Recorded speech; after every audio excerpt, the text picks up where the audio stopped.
Hi friends, आज मैं आपसे बात करूंगी रूट चक्र के बारे में। तो आज मैं थोड़ा और डिटेल में बात करूंगी, जैसे मैंने अपने पिछले वीडियो में आपसे रूट चक्र के बारे में बात की थी। सो रूट चक्र जो होता है वो उसको मूलाधार चक्र भी बोलते हैं। तो मूल मतलब जड़ें, जैसे कि एक पेड़ अपनी जड़ों से जितना गहरा धरती से जुड़ा रहता है उतना ही वो मजबूत बनता है। ठीक है, तो हमारा मूलाधार चक्र भी वैसे ही काम करता है कि जैसे ही अगर ये बैलेंस होता है तो हमें लाइफ में कोई प्रॉब्लम नहीं होती है। जैसे ऑफ कोर्स हमें जीने के लिए क्या चाहिए, रोटी, कपड़ा, मकान, पैसे, राइट। देन अगर हमारा रूट चक्र बैलेंस है, सही से वर्क कर रहा है, तो हमें ये सब चीज़ें पाने में कभी इतनी प्रॉब्लम्स नहीं आएंगी। हम आराम से ये सारी चीज़ें अर्न कर सकते हैं, हम आराम से पैसा कमा सकते हैं और अपना मटेरियलिस्टिक लाइफ को हम बहुत ही अच्छे से, जैसे कि भौतिक सुख बोलते हैं, वो हम बहुत ही अच्छे से हम उसको जी सकते हैं। लेकिन अगर किसी का रूट चक्र इनबैलेंस होता है तो उन सब को ये सारी चीज़ें पाने में और कमाने में बहुत ही दिक्कतों का सामना करना पड़ता है, मुश्किलें भी आती हैं। तो आइए जानते हैं कि रूट चक्र एक्चुअल में क्या है और वो कैसे वर्क करता है, और अगर बैलेंस है तो क्या साइन है उसके, और अगर इम्बैलेंस है तो उसके क्या साइन एंड सिम्टम्स होते हैं। ठीक है, रूट चक्र हमारे स्पाइनल कॉर्ड में, मतलब कि हमारी जो रीढ़ की हड्डी है उसमें सबसे नीचे वाले भाग में होता है, जहाँ पर जो टेल बोन होता है, या तो हमारी जो एनस होती है, जो गुदा का हमारा भाग होता है, वहाँ पर रूट चक्र स्थिर होता है। और ये रेड कलर का होता है, उसकी 4 पेटल्स होती हैं, 4 पंखुड़ियाँ होती हैं, और बीच में उसमें मतलब एक बीच में एक स्क्वायर होता है। देन तो ये जो स्क्वायर होता है वो मस्कुलिन एनर्जी को दर्शाता है, और उसके भी बीच में एक ट्रायंगल होता है जो नीचे की तरफ मुड़ा हुआ होता है, जो फेमिनिन एनर्जी को दर्शाता है। और रूट चक्र में एक एलिफेंट भी आपको दिखता है, जिसके ऊपर एक प्रकाश पुंज होता है। और रूट चक्र के जो स्वामी होते हैं, जो देवता होते हैं उसके, वो एक तो होते हैं ब्रह्मा जी और दूसरे होते हैं गणेश जी। और इस चक्र को असिस्ट करती हैं एक देवी, जिसको योगिनी कहा जाता है, जिनका नाम है डाकिनी, देवी डाकिनी। इनका कलर होता है रेड और इनकी आंखें भी लाल होती हैं, और कहा जाता है कि इनके हाथ में एक त्रिशूल भी होता है। और जब कोई अपने रूट चक्र को सही से यूज़ नहीं करता है, जैसे कि कोई सेक्सुअल एनर्जी में ज़्यादा अपने एनर्जी वेस्ट करता है, तो ये देवी उनको दंड भी देती हैं। जैसे कि हमारे 7 चक्र हमारे फिज़िकल बॉडी के अंदर नहीं होते हैं, ये हमारे एथरिक बॉडी में होते हैं। ठीक है, सो एथरिक बॉडी वो हमारा दूसरा शरीर होता है। जैसे कि हमारे 7 शरीर होते हैं, उसके बारे में भी मैं अलग से बात करूँगी, मैं अलग से उसके बारे में एक वीडियो बनाऊँगी। सो ये जो 7 चक्र हमारे एथरिक बॉडी में होते हैं, बट वो सिर्फ एक एनर्जी फॉर्म में होते हैं। जैसे कि अगर समझ लीजिए कि अगर किसी ने हमारा ऑपरेशन किया, किसी डॉक्टर ने हमारी रीढ़ की हड्डी का ऑपरेशन होता है, तो उनको वहाँ पर कोई भी चक्रस दिखते नहीं है, बिकॉज ये इनविजिबल होते हैं, जैसे एक एनर्जी होती है, बस वैसे ही। तो ये चक्रस दिखते नहीं हैं हमारी बॉडी में, ये सिर्फ एक एनर्जी होती है। और हर एक चक्र एक फनल के फॉर्म में होता है। ओके, और इसी चक्र में हमारी जो कुंडलिनी शक्ति होती है, जो एक सर्पिणी के रूप में, तो हमारे जो मूलाधार चक्र में ही हमारी कुंडलिनी शक्ति भी वहाँ पे ही होती है, जो एक सर्पिणी के रूप में 3 घेरे मारकर अपनी पूंछ को अपने मुंह में दबाए हुए सुषुप्त अवस्था में वहाँ पर ही सोई रहती है। तो जो हमारा मूलाधार चक्र होता है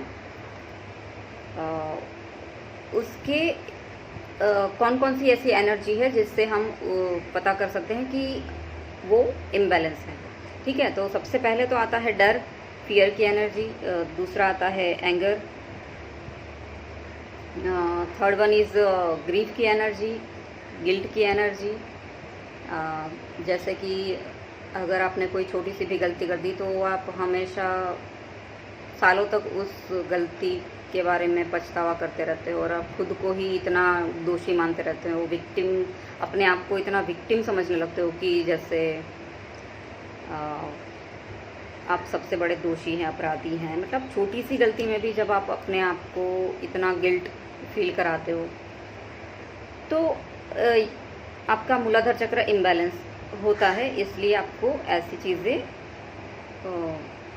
मतलब तो ही आपको ऐसा भाव पैदा होता है आपके अंदर। फिर आता है इनसिक्योरिटी। लाइक हमको दूसरों से ज़्यादा उम्मीदें होती हैं कि ये मेरे लिए कुछ करेगा, वो मेरे लिए कुछ करेगा। हम खुद अपना काम जल्दी से कर नहीं पाते, मतलब किसी और पे डिपेंड हो जाते हैं ज़्यादा, और हर वक्त एक इनसिक्योरिटी बनी रहती है कि मेरा क्या होगा, पता नहीं मेरा फ्यूचर में क्या होगा। और किसी के अंदर अगर ज़्यादा ही ब्लॉकेजेस आ जाते हैं, उसका चक्र ज़्यादा इम्बैलेंस हो जाता है, तो वो सबसे ज़्यादा वो खुद से नाराज़ रहने लगता है। उसको दूसरों से भी नाराज़गी होती है हर छोटी छोटी बातों में। उसको ये लगने लगता है कि पूरी दुनिया मेरी दुश्मन है, दुनिया के सारे लोग बहुत बुरे हैं। इवन वो अपने घर वालों से भी यही कहता रहता है कि तुमने मेरे लिए किया ही क्या है। तो जब ऐसे थॉट्स उसके दिमाग में बार बार चलते रहते हैं तो ये बहुत बड़ा साइन है कि उसके रूट चक्र में ब्लॉकेजेस है, या तो उसका रूट चक्र इम्बैलेंस है। उसको ये भी लगने लगता है कि कोई मुझसे प्यार नहीं करता, या तो सब मुझसे चलते हैं। हर वक्त उसको एक अनजाना सा डर लगा रहता है। कॉन्फिडेंस धीरे धीरे उसका पूरा ख़त्म हो जाता है। वो समाज से खुद को कटा हुआ महसूस करते हैं, जैसे कि जल्दी से वो लोग सोशल भी नहीं हो पाते हैं। जैसे कि बहुत सारे लोग बैठे हैं कहीं पे, तो वो वहाँ पे जल्दी से घुल मिल नहीं पाएगा। उसको मतलब सर नीचे करके ही वो बैठा रहेगा, किसी से कॉन्फिडेंटली बात भी नहीं कर पाएगा वो इंसान। मतलब धीरे धीरे उसको खुद से ही नफ़रत सी होने लगती है शायद, और उसको लगता है कि पता नहीं मेरी ज़िंदगी में और क्या होगा। उसको कुछ समझ में ही नहीं आता है। वो अपनी लाइफ की छोटी प्रॉब्लम्स को भी हैंडल नहीं कर पाते हैं और बस रोने लगते हैं। जब देखो वो रोते ही रहते हैं ऐसे लोग। तो ये बहुत ही बड़ा ब्लॉकेजेस होता है उनके लिए।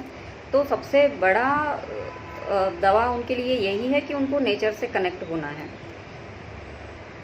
नेचर से कनेक्ट होना है, उसको ग्राउंडिंग रहना है, लाइक मिट्टी से जुड़ना है, धरती माता से जुड़ना है। चप्पल पहन के ज़्यादा मत रहिए।